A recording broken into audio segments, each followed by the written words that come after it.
They came through the fog like ghosts, 500,000 strong, tanks grinding through frozen forests where American soldiers brewed morning coffee and wrote letters home. December 16th, 1944. Hitler's final throw of the dice, the greatest German offensive since the invasion of France. Within hours, entire American divisions were surrounded, cut off, annihilated. Panic rippled through Allied command. Had the war just turned? Yet 6 weeks later, the snow-covered Ardennes had become a graveyard, not for Americans, but for the German army itself. Over 100,000 German casualties, entire panzer divisions reduced to scrap metal and frozen corpses. The offensive that was meant to split the Allied armies and change the course of the war instead became the death blow to Nazi Germany's military power. But why? How did an attack that began with such devastating surprise end in such catastrophic failure? The answer lies not in a single battle, but in a series of brutal miscalculations, impossible stands, and the cold mathematics of industrial warfare. This is the story of how Hitler's last gamble didn't just fail, it bled Germany white. Before we jump back in, tell us where you're tuning in from, and if this story touches you, make sure you're subscribed, because tomorrow I've saved something extra special for you. December 15th, 1944. Supreme Headquarters Allied Expeditionary Force, Versailles, France. General Omar Bradley sat in his office reviewing intelligence reports. The war was won. Everyone knew it.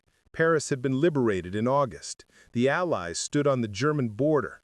Soviet armies were crushing toward Berlin from the east. Nazi Germany was a dying beast, thrashing in its final agony. The only question was when, not if.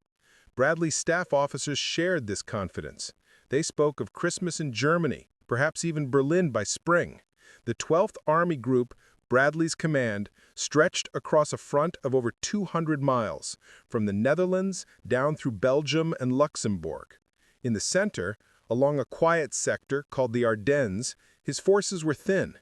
The Ardennes was considered a rest area, a quiet zone where green divisions could get their first taste of the front without much danger, where exhausted units could recuperate after brutal fighting elsewhere. The Germans wouldn't attack through the Ardennes. They had done it in 1940, yes, but that was different.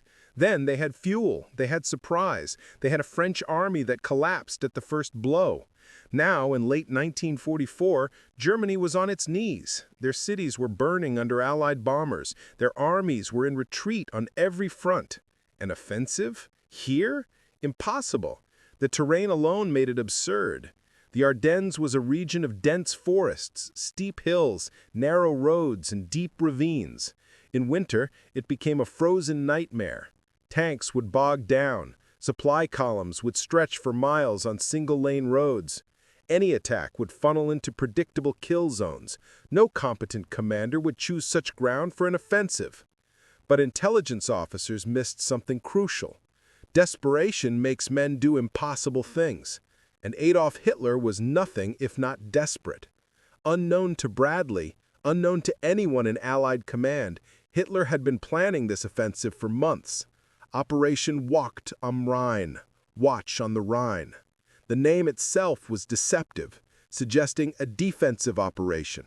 In reality, Hitler envisioned nothing less than a second Dunkirk. His plan was audacious to the point of madness. 3 German armies, over 200,000 men, supported by nearly 1,000 tanks and assault guns, would smash through the weakly held Ardennes sector. They would drive northwest, cross the Meuse River, and race for the Belgian port of Antwerp. In doing so, they would cut off the British 21st Army Group and the American 1st and 9th Armies from their supplies. 4 Allied armies, trapped, surrounded, forced to surrender or die. Churchill and Roosevelt would sue for peace. Germany could then turn all its strength east against the Soviets. It was fantasy dressed up as strategy. Yet Hitler believed it with the fervor of a prophet. His generals knew better. Field Marshal Gerd von Rundstedt, nominal commander of the Western Front, called the plan insane. General Hasso von Monteuffel, commander of 5th Panzer Army, argued for a more limited objective. Sepp Dietrich, commander of 6th SS Panzer Army, simply shook his head. The fuel didn't exist. The air cover couldn't be provided. The Americans wouldn't collapse like the French had. But Hitler would not listen. He screamed at his generals, accused them of defeatism, threatened them with disgrace. The attack would proceed. December 16th was set as the date. And so, in absolute secrecy, German forces massed in the forests along the Belgian-German border. Entire divisions moved only at night. Vehicles were camouflaged under trees. Radio silence was absolute. Loudspeakers near the front played recordings of construction noise to mask the sound of tanks moving into position. Allied reconnaissance flights saw nothing. Allied intelligence intercepted nothing. The surprise would be total. December 16th arrived with fog so thick a man could barely see 10 feet ahead. At 5:30 in the morning, the darkness erupted in fire. 1,400 German artillery pieces opened fire simultaneously along an 85-mile front. Preparing and narrating this story took us a lot of time, so if you are enjoying it, subscribe to our channel. It means a lot to us. Now, back to the story. Shells screamed into American positions, tearing through command posts, communication lines, supply dumps. Then came the searchlights. German engineers turned anti-aircraft searchlights onto the low clouds, creating artificial moonlight that turned the fog into a glowing, ghostly haze. Through this eerie illumination, German infantry advanced. Behind them, the panzers rolled forward. The American units in the Ardennes that morning were a mix of green divisions fresh from the States and exhausted divisions resting after months of combat. The 106th Infantry Division had been in the line for only 5 days. The 28th Infantry Division had been shattered in the Hürtgen Forest and was still rebuilding. The 99th Infantry Division was untested. None were prepared for what hit them. At Schnee-Eifel, 2 entire regiments of the 106th Division, over 8,000 men, were surrounded within hours. Confusion reigned. Communication lines were cut. Officers couldn't reach their commanders. Units fought in isolation, not knowing if anyone else still lived. Some positions held with desperate courage. At Lanzerath, 18 men from an intelligence and reconnaissance platoon held off an entire German battalion for an entire day, killing or wounding over 400 Germans before ammunition ran out. At Losheim Gap, small groups of combat engineers blew bridges, mined roads, and fought delaying actions that bought precious hours. But overall, the line was collapsing. German spearheads were punching through, racing west toward the Meuse River and beyond it, Antwerp. Panic spread faster than the German advance. At Bradley's headquarters in Luxembourg City, the first reports seemed impossible. A German attack? In the Ardennes? In winter? Surely it was a local counterattack, nothing more. But as the morning wore on, the reports grew more dire. Entire divisions out of contact. German tanks spotted miles behind the front lines. By afternoon, the truth was undeniable. This was no local action. This was a full-scale offensive, the largest the Germans had launched in the West since 1940. Bradley faced a crisis. His center was collapsing. His forces were scattered across hundreds of miles. Reinforcements were days away. The weather was so bad that Allied air power, the weapon that had dominated every battlefield since Normandy, was grounded. German tanks could move freely without fear of fighter bombers swooping down to destroy them. For the first time since the breakout from Normandy, the Germans had the advantage.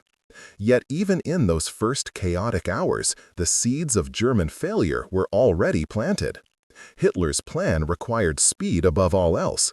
The panzers had to reach the Meuse River within 48 hours, Antwerp within a week.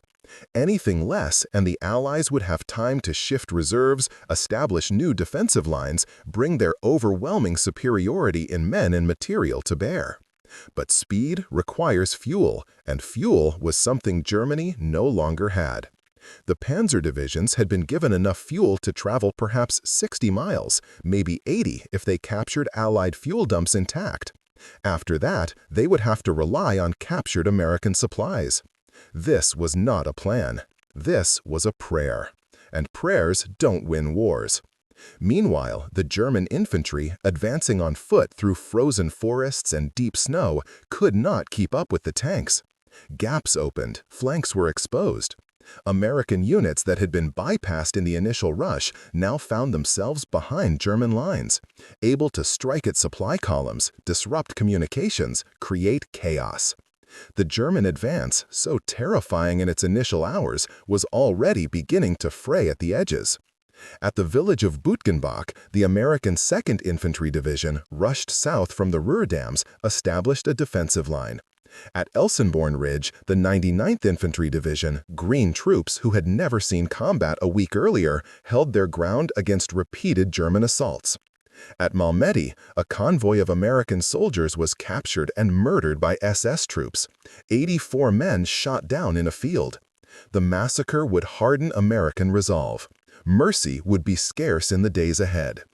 But the most critical point, the hinge on which the entire battle would turn, was a small Belgian town that few Americans had ever heard of, Bastogne, a road junction where 7 major highways converged. Whoever held Bastogne controlled movement through the southern Ardennes. The Germans needed it. Without Bastogne, their supply columns would have to take long, winding detours through narrow forest trails. With Bastogne, they could pour reinforcements and fuel straight to the front. On December 17th, German commanders realized the town's importance. Orders went out. Take Bastogne, quickly. But the Americans realized it too. On December 18th, elements of the 101st Airborne Division, rushed from reserve positions in France, arrived in Bastogne in trucks. They had no winter gear. Many had no ammunition beyond what they carried. Some were still recovering from wounds taken in Operation Market Garden months earlier. But they were there, and they would not leave. By December 20th, Bastogne was surrounded. 5 German divisions, over 40,000 men, pressed in from all sides. Inside the town, 10,000 American soldiers, paratroopers and stragglers from shattered units, dug in. They had limited ammunition, almost no medical supplies, and food for perhaps 3 days. Outside help was days away, maybe a week, assuming help could come at all. The siege of Bastogne had begun. It would become the most famous stand of the entire war. But Bastogne was only one point in a battle that stretched across 100 miles. To the north, German SS panzer divisions were driving toward the Meuse, led by one of Hitler's most ruthless commanders, Joachim Peiper. His Kampfgruppe, a reinforced regiment of tanks and mechanized infantry, had been given the mission of reaching the Meuse in 2 days, regardless of cost. Peiper took the order literally. His column smashed through American positions, bypassing strongpoints, shooting prisoners, burning villages. At Malmedy, his men committed the massacre. At Stavelot, they were delayed for crucial hours by a handful of American combat engineers who blew a bridge just as the German tanks arrived. At Tripons, more bridges were destroyed, forcing Peiper to take longer routes. Fuel began to run low. Peiper radioed for supplies. None came. The roads behind him were clogged with traffic. German supply trucks were stuck in massive jams, easy targets for American artillery and roving bands of bypassed infantry. By December 22nd, Peiper's Kampfgruppe was surrounded near the village of La Glaise. Out of fuel, out of ammunition, out of hope. Peiper abandoned his tanks and led his surviving men on foot back to German lines. Of the 5,000 men who had started the advance, fewer than 800 returned. The failure of Peiper's drive was a microcosm of the entire offensive. German units could break through, they could advance, but they couldn't sustain the advance. The Americans, for all their initial confusion and panic, were not collapsing. They were bending, yes, but not breaking. Small groups of soldiers, often cut off and surrounded, fought on. They held crossroads, they blew bridges. They called down artillery fire on their own positions rather than let the Germans pass. At the village of St. Vith, the 7th Armored Division and remnants of the shattered 106th Division held for 6 days against overwhelming German forces.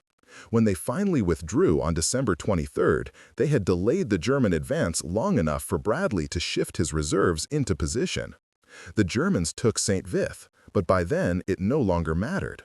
The critical first 48 hours had passed. The Germans had not reached the Meuse. On December 22nd, the weather cleared. For the first time in a week, Allied aircraft filled the skies. Thousands of them. Fighters, bombers, reconnaissance planes. They fell on the German columns like avenging angels.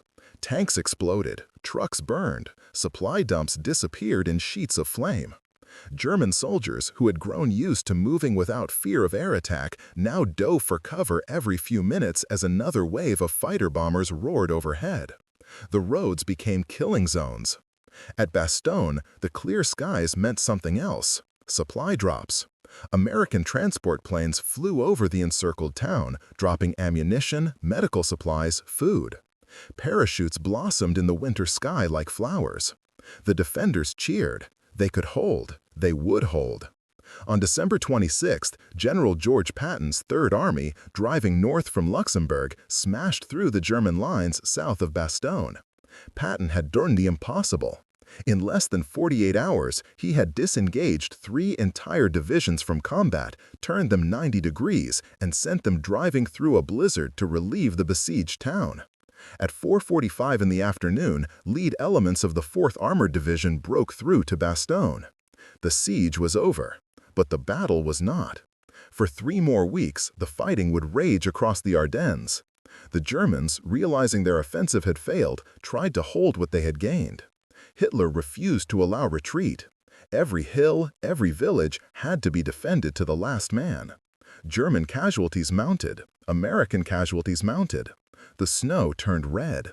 Yet the outcome was no longer in doubt. Bradley's forces, reinforced and resupplied, pressed in from the north and south. British forces moved to block any attempt to reach the Meuse. The German salient, the bulge pushed into Allied lines, was slowly squeezed flat. By mid-January, the front line was back where it had been on December 15th. The Battle of the Bulge, as it would be called, was over.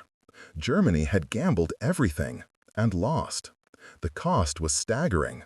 Over 19,000 Americans killed, 60,000 wounded or captured, entire divisions mauled. But Germany's losses were worse.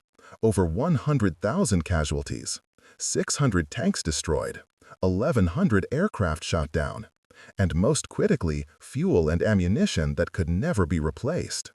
Germany had spent its last reserves in the Ardennes. There would be no more offensives. From now on, the German army could only retreat and die. The question that haunted military historians for decades afterward was simple: why did it fail? The Germans had surprise. They had committed their best units. They had achieved initial success beyond anyone's expectations. Yet within a week, the offensive had stalled. Within 2 weeks, it was collapsing. Within a month, it was over. The answer lay in the fundamental realities that Hitler refused to accept. First, the German army in late 1944 was not the German army of 1940. It lacked fuel, it lacked air cover, it lacked experienced officers and NCOs killed in 4 years of brutal fighting. Many of the soldiers thrown into the Ardennes offensive were teenagers or old men, scraped from the bottom of the manpower barrel, given rifles and told to die for the fatherland. Second, the American army of late 1944 was not the French army of 1940. American soldiers, even green troops, had been trained in a doctrine of flexible defense and rapid counterattack. When surrounded, they didn't surrender. They dug in and fought. When broken through, they rallied and counterattacked. And behind them stood an industrial base that could replace losses in days, not months. Third, and perhaps most important, the plan itself was fantasy.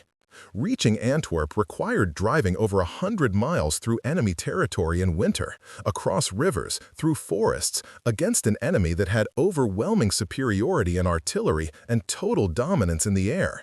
No army in history could have done it under those conditions, certainly not an army that was already on the verge of collapse. Hitler had gambled that the Western Allies would panic, that their coalition would fracture, that they would sue for a separate peace. Instead, the opposite happened. The shock of the German attack unified Allied command. Eisenhower placed all forces north of the German salient under British Field Marshal Montgomery, all forces to the south under Bradley. Rivalries were set aside, resources were pooled. The response was swift, coordinated, and devastating. And when the weather cleared and Allied air power returned, the German army was slaughtered on the roads of Belgium. The Ardennes became a killing field. For every American who died, 5 Germans fell. The snow was stained red not because of Allied brutality, but because of German desperation. Hitler had sent his army to die, and die they did. The morning of December 23rd brought a transformation that would seal Germany's fate. Dawn broke clear and cold across the Ardennes, the first cloudless sky in over a week. American soldiers looked up from their foxholes and saw what they had been praying for: blue heavens stretching to every horizon. Within minutes, the radio channels crackled with reports: flights inbound, thousands of aircraft lifting from bases across France, England, and Belgium. The Allied air armada was coming, and there would be no mercy. At forward airfields near Reims, pilots climbed into their P-47 Thunderbolts and P-51 Mustangs. They had spent a week grounded, listening to reports of German advances, hearing stories of surrounded units and desperate last stands. Now they had their chance. The briefings were simple. Everything moving on the roads below the front lines was German. Destroy it all. The first wave hit at 8 in the morning. Fighter-bombers screamed down from the winter sun, cannon fire ripping into German columns that had grown careless after days without air attack. Tanks that had advanced boldly down open roads now scrambled for cover that didn't exist. Supply trucks carrying precious fuel exploded in fireballs that sent black smoke towering into the clear sky. Half-tracks were shredded, command vehicles were obliterated. German soldiers, who moments before had been marching west toward victory, now dove into ditches and prayed. The attacks came in waves, relentless, merciless. Every 20 minutes, another squadron appeared. By noon, the roads of the Ardennes had become graveyards of twisted steel. Entire battalions were scattered, their vehicles burning, their wounded crying for help that would never come. German commanders sent frantic radio messages begging for fighter cover. The Luftwaffe responded with what little it had left. Perhaps 100 aircraft managed to reach the battlefield that day. They were swept from the sky within hours. American and British pilots, flying aircraft with better engines, better guns, better training, shot them down with casual efficiency. By evening, the Luftwaffe had ceased to exist as an effective fighting force over the Ardennes. But the air assault was only part of the transformation. On the ground, Bradley's forces were shifting from defense to offense. Fresh divisions were arriving by the hour. The 11th Armored Division, the 17th Airborne Division, the 87th Infantry Division, all moving into position. These were not exhausted units scraped together from rear areas. These were full-strength formations with new tanks, fresh ammunition, and soldiers eager to prove themselves. Bradley studied his maps and saw what the Germans could not afford to see. The bulge they had driven into Allied lines was not a breakthrough. It was a trap. German forces were packed into a salient with exposed flanks stretching for miles. Every mile they had advanced west had stretched their supply lines thinner.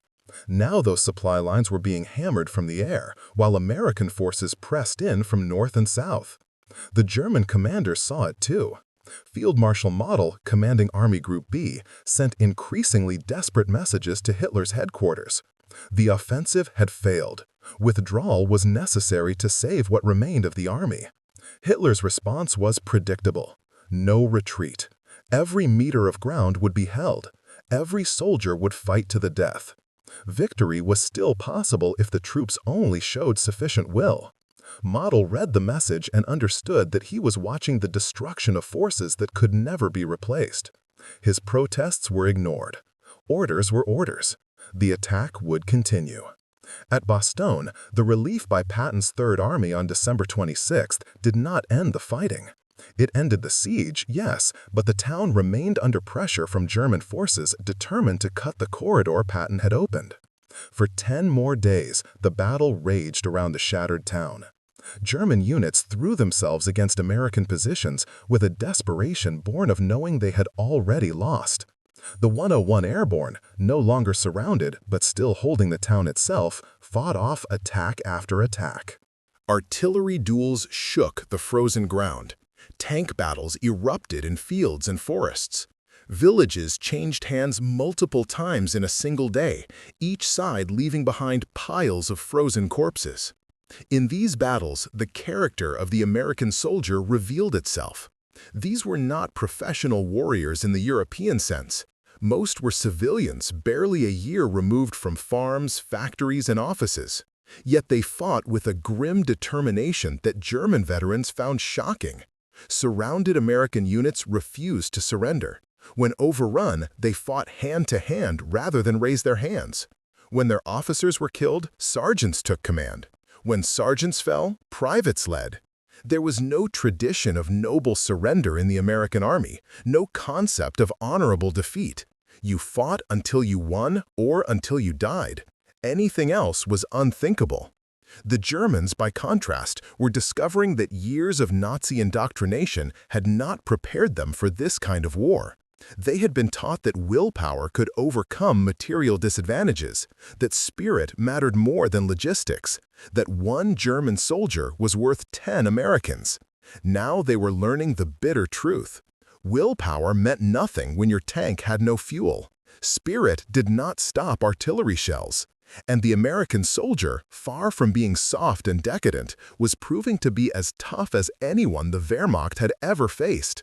Moreover, he had something German soldiers no longer possessed: the certainty that reinforcements would come, that supplies would arrive, that wounded men would be evacuated and treated in clean hospitals with real medicine.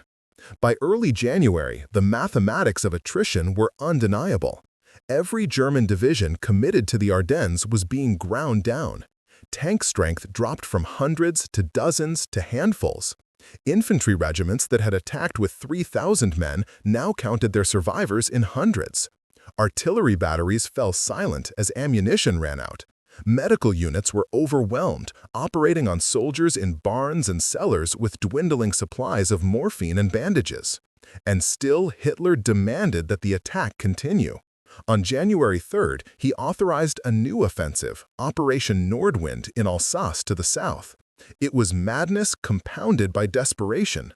Germany no longer had the forces to sustain one offensive, let alone two. The Americans, meanwhile, were preparing their counterstroke. Bradley and Montgomery agreed on a pincer movement to cut off the German salient. American First Army would attack from the north, Third Army from the south. British XX Corps would stand ready to block any attempt by the Germans to retreat east. The offensive began on January 3rd in a blizzard. Visibility was measured in yards. Tanks moved at walking pace, following compass bearings because landmarks were invisible. Infantry advanced through snowdrifts that reached their waists. Yet they advanced. German resistance, fierce at first, began to crumble under the weight of American firepower. Villages that the Germans had fought for weeks to capture were retaken in hours. Ridges that had cost hundreds of lives to defend were abandoned without a shot. The retreat began slowly, almost imperceptibly. A battalion would pull back from an exposed position. A regiment would consolidate its lines. Then, suddenly, the trickle became a flood. By mid-January, entire divisions were streaming east, trying to escape the closing jaws of the American advance. Hitler finally, belatedly authorized withdrawal. But it was too late for many. Thousands of German soldiers, cut off by the American advance, surrendered. Others, attempting to escape through narrow corridors, were caught by American artillery and slaughtered. The roads east became choked with abandoned vehicles, discarded equipment, and frozen bodies. The final butcher's bill was counted in late January as the front line stabilized back to their pre-offensive positions. American casualties were heavy. 19,000 dead, 47,000 wounded, 23,000 captured or missing. Entire units had been wiped out in the first days of the German assault. The 106th Infantry Division alone lost over 6,000 men captured at Schneeifel. The 28th Infantry Division had been shattered for the second time in 3 months. Yet, within weeks, these losses would be replaced. New divisions were already arriving from the States. Replacements were filtering forward to bring depleted units back to strength. The American war machine, vast and impersonal, simply absorbed the losses and continued. Germany could not. German casualties in the Ardennes exceeded 100,000 men. Over 800 tanks and assault guns had been destroyed or abandoned. 1,100 aircraft were gone, along with most of their irreplaceable pilots. But the real catastrophe was not measured in numbers. It was measured in what those numbers represented. Germany had committed its last strategic reserve to the Ardennes. The panzer divisions that Hitler had carefully husbanded for months, that he had pulled from the Eastern Front at enormous risk, that represented the last mobile striking power of the Wehrmacht, were gone. Destroyed not in a climactic battle, but in a grinding, pointless offensive that achieved nothing. The fuel expended in the Ardennes offensive was fuel that Germany's war economy could no longer produce. The Ploesti oil fields in Romania, Germany's primary source of petroleum, had been overrun by the Soviets in August. Synthetic fuel plants inside Germany were being systematically destroyed by Allied bombers. The fuel burned by German tanks racing toward Bastogne was irreplaceable. Every liter spent in Belgium was a liter that could not be used to defend Berlin. The same was true of ammunition.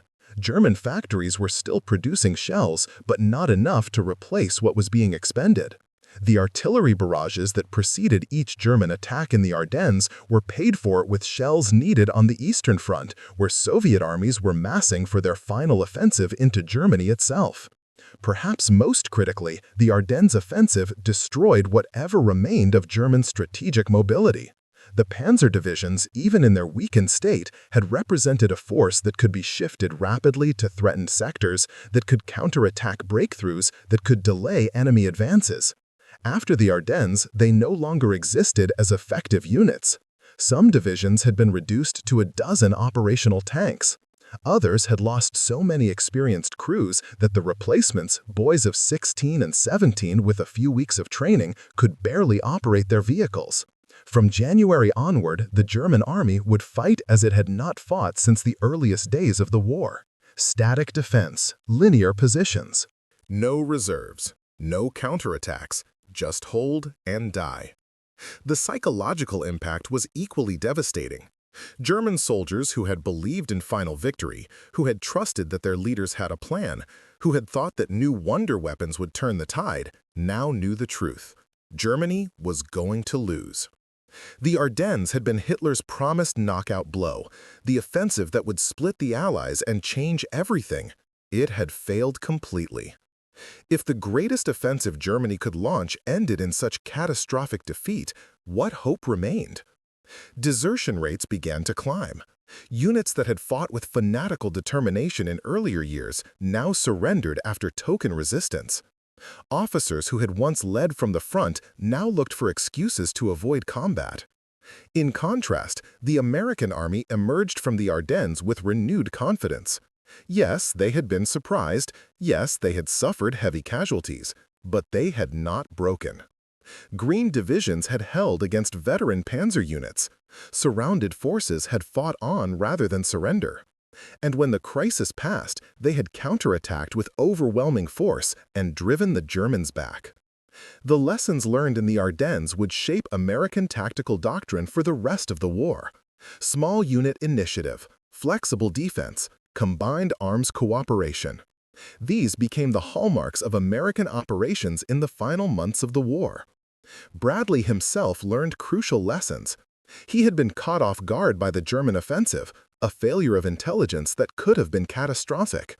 In the aftermath, he reorganized his intelligence staff, insisted on better reconnaissance, and never again allowed his forces to be stretched so thin. He also gained a deeper respect for the resilience of the American soldier. Before the Ardennes, he had worried that his army, largely composed of conscripts with minimal training, would not stand up to veteran German troops in a crisis. The Ardennes proved otherwise. American soldiers, fighting for a cause they believed in, defending comrades they had come to love, proved every bit as tough as the Wehrmacht. The German commanders, for their part, drew different conclusions. Model, von Rundstedt, Manteuffel, all the senior officers who had opposed the offensive from the start, now knew beyond doubt that Hitler was leading Germany to destruction.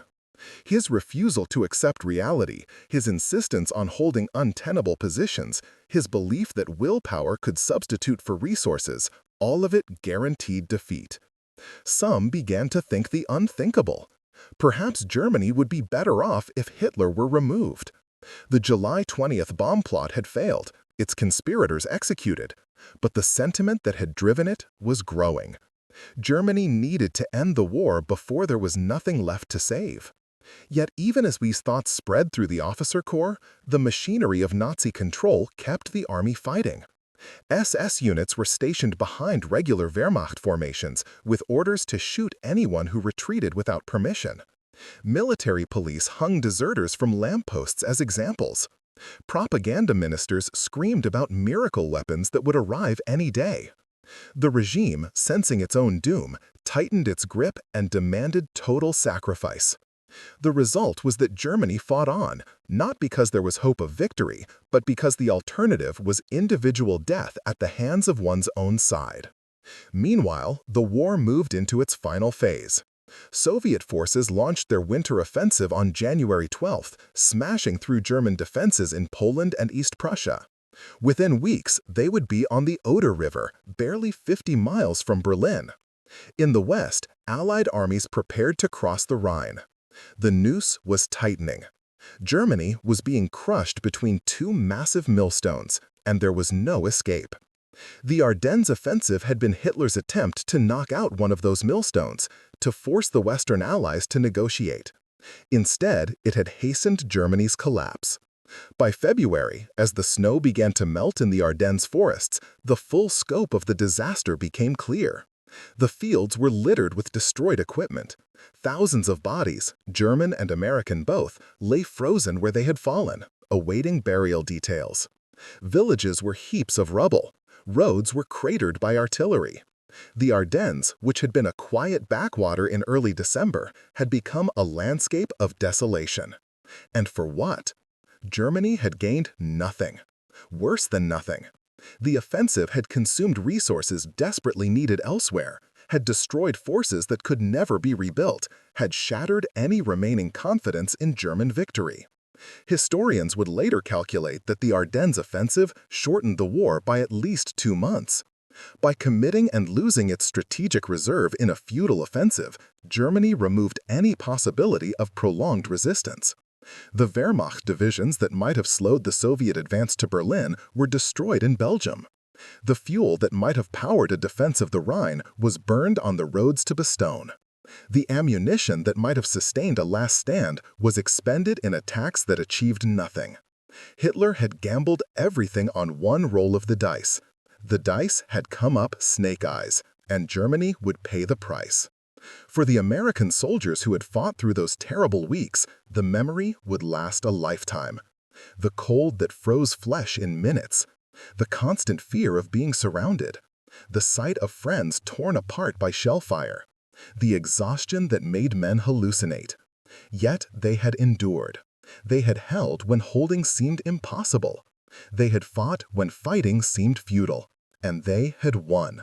Not easily, not cheaply, but decisively. The Ardennes had been Hitler's last gamble, and it had failed utterly. The road to Berlin was open, and nothing could close it again. Up next, you've got 2 more standout stories right on your screen. If this one hit the mark, you won't want to pass these up. Just click and check them out.